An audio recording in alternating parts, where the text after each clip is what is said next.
자, 그런데 저학년이 제가 보면 표절을 하는 경우가 있어요. 그러니까 어떤 경우가 있냐면은 주로 어디 쪽에서 표절을 하냐면은 주로 인트로덕션에서 표절해요. 인트로덕션 쓸 때. 왜냐? 인트로덕션에서는 자기가 한 연구뿐만 아니라 앞에서 무슨 연구가 있었고 뭐 이런 걸 쭉 써야 되잖아요. 그럼 다른 사람들의 연구에 대해서 이제 적어야 되니까, 이런 연구들에 대해서 적어야 되니까, 적을 때 이거를 읽고 자기만의 언어로 자기가 정리를 해서 자기의 언어로 여기 적어야 되는데, 그래야 표절이 아닌데, 이제 자기 언어로 적다 보니까 자기가 영어도 잘 안 되고, 그러니까 어떤 유혹이 있냐면은 그냥 거기 원래 원문에 있던 그 원래 이 원문의 저자들의 표현을, 이 표현 방법을 그대로 가지고 와서 여기다가 그대로 적는 경우가 많아요. 살짝 고쳐가지고. 그러니까 이거 표절이죠. 네, 이거는 표절이죠. 근데 저학년 학생들이 왜 이런 유혹에 시달리느냐? 일단 영어가 잘 안 되고, 그 다음에 이 논문을 자기가 해석해가지고 여기서 제일 중요한 포인트가 뭔지 자기의 눈으로 봐서 자기가 적어낼 자신감이 없는 거죠. 실력이 없는 거죠. 그러니까 그냥 원래 있던 걸 그대로 카피해가지고 여기 적는 경우가 많아요. 그러면 이제 교수님들이 이거를 보면 금세 알아요. 이거를 이게 표절한 건지 안 한 건지. 왜냐면은 영어의 표현 방법이라든지 어떤 그런 것들이 굉장히 다르거든요. 이렇게 표절을 해서 가지고 오면. 그래서 이런 것들은 여하튼 저학년 학생들이 조심을 해야 된다. 그대로 가지고 와서 적는 이런 일은 없어야 되겠다 하는 거죠.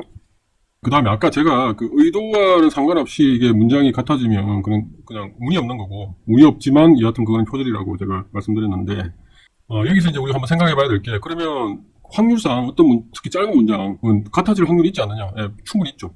그런 경우에 그런 걸 우리가 표절이라고 하느냐? 표절이라고 하지 않죠. 특히 이공계 쪽에서는. 왜냐하면 표현 방법 자체가 중요한 게 아니니까. 그러니까 예를 들어서 제가 이런 문장이 있다고 한번 생각을 해볼게요. 예를 들어서 These results provide the following insights. 이런 문장이 있다. 그러면 자, 이 문장이 어떤 특별한 아주 구체적인 어떤 내용이 있나요? 없죠. 예를 들어서 이 연구에 사용하는 어떤 시스템이라든지 이런 얘기도 없고, 뭐 특별할 게 전혀 없는 문장이잖아요. 이런 문장은 그냥 이런 결과가 이러한 앞으로 말할 following insights를 제공한다. 그러니까 이런 문장을, 그럼 예를 들어서 이런 문장을 가지고 구글에다 검색을 해보면 이런 문장을 사용한 논문은 매우 많겠죠. 그러면 그래서 어떤 A라는 논문, 이 논문에 이런 문장이 있고, 근데 B라는 논문에 또 이런 문장이 그대로 있었다. 그러면 이 문장이 한 문장이 이렇게 똑같았다고, 이게 그러면 표절이냐? 이건 표절이 아니겠죠. 이걸 표절이라고 하진 않죠. 그죠? 그러니까 그런 의미에서 이렇게 구체적이지 않은 이런 아주 제너럴한 일반적인 스테이트먼트가 찾아보면 확률적으로 뭐 한 몇 프로 정도는 무조건 나올 수밖에 없어요. 그래서 그 요즘에는 이 표절인지 아닌지를 구별하는 프로그램 있잖아요. 그래서 원문과 그 비교문을 이렇게 넣으면 거기서 얼마 몇 퍼센트가 비슷하다 안 비슷하다 이거를 말해주는 프로그램이 있잖아요. 그건 뭐 쉬우니까, 그런 프로그램으로 그런 거를 비교하는 것은 쉬우니까. 그러면 이제 항상 어느 정도 수치는 나올 수밖에 없다. 왜냐하면 이런 제너럴한 문장들이 있을 수밖에 없기 때문에. 네, 그죠? 그런데 이렇게 하는 과정에서 앞에서 사용했던 어떤 그 논리적인 전개 방법조차도 굉장히 구체적으로 똑같다. 그러면 이제 그거는 표절이라고 할 수 있겠죠. 그거를 이제 표절을 피하려면 어떻게 해야 되죠? 여기다 쓰면 되겠죠. 우리가 쓰는 논문에다가 이 1이라는 논문에서 이러한 방법으로 논리를 전개해 갔는데 우리도 그 방법을 차용하겠다라고 하고 인용을 하고 나서 그 다음에 똑같은 어떤 논리적 전개 방법을 쓴다면 그거는 표절이 아니겠죠.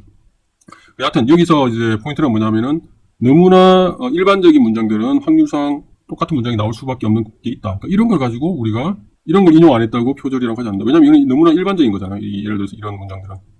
이런 문장들이 같아질 수밖에 없는데, 의도를 안 가지고 쓰더라도 이런 문장이 같아질 수밖에 없는데, 이런 문장을 가지고 이걸 가지고 표절이라고 하지 않는다.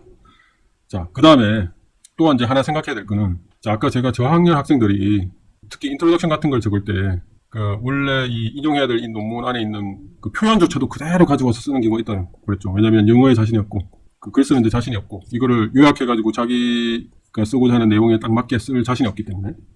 그런데 우리가 어떤 언어를 배우고 실력이 늘 때는 항상 뭐로부터 출발하죠? 모방으로부터 출발하죠. 모방. 피할 수 없죠. 우리가 영어를 처음부터 우리가 네이티브가 아니기 때문에 모방을 할 수밖에 없죠. 특히 저학년 같은 경우에 이 표절을 하게 되는 유혹을 느끼는 이유가 뭐라고 그랬죠? 일단 원문이 있고, 이 안에 있던 어떤 내용을 자기가 소화를 해서 자기 논문에 인트로덕션을 써야 되는데, 그 인트로덕션 안에 쓰다 보면 이제 이런 논문, 그 다음 논문, 이런 것들을 이렇게 녹여내가지고 자기가 적어야 되겠죠? 적는데 아무래도 실력이 부족하니까 자기 영어 표현이라든지 이런 것들이, 그러니까 원래 있던 걸 그대로 가지고 와서 적고자 하는 그러한 유혹이 생기죠. 그러니까 그런 유혹을 이겨내야 될 거고, 그게 1번이고. 그러니까 두 번째는 뭐냐면은, 그럼에도 불구하고 우리가 어떤 실력이 늘 때는 항상 모방이라는 걸 하게 되잖아요. 우리가 언어를 배울 때 처음에는 우리가 뭐 엄마 뱃속에서 나오자마자 바로 말을 할 수 있는 게 아니라 계속 듣고 그걸 따라하면서 우리가 언어를 할 수 있는 것과 마찬가지로 우리가 이 영어 표현이나 이런 것들도 처음에는 좋은 표현들 이렇게 논문을 읽으면서 이런 좋은 표현이라든지 이런 게 있으면 그걸 그대로 가지고 와서 자기가 기록을 해놨다가 그걸 그대로 그런 표현 방법은 그대로 사용할 수 있겠죠. 특히 이공계 논문에서 어떤 표현 방법 자체가 그거를 베낀다고 해서 그거가 표절이다 이런 말을 안 하니까 주로 내용을 가지고 우리가 얘기를 하잖아요.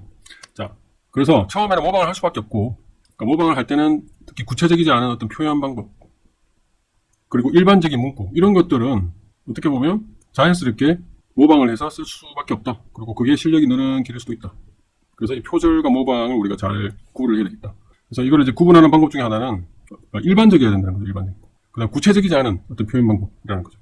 그러니까 여기에 있는 어떤 예를 들어서 어떤 단어라든지 여기에 사용하는 구체적인 시스템 그리고 여기에서 사용하는 단어의 순서를 그대로 다 가지고 와서 그대로 여기다 갖다 쓴다.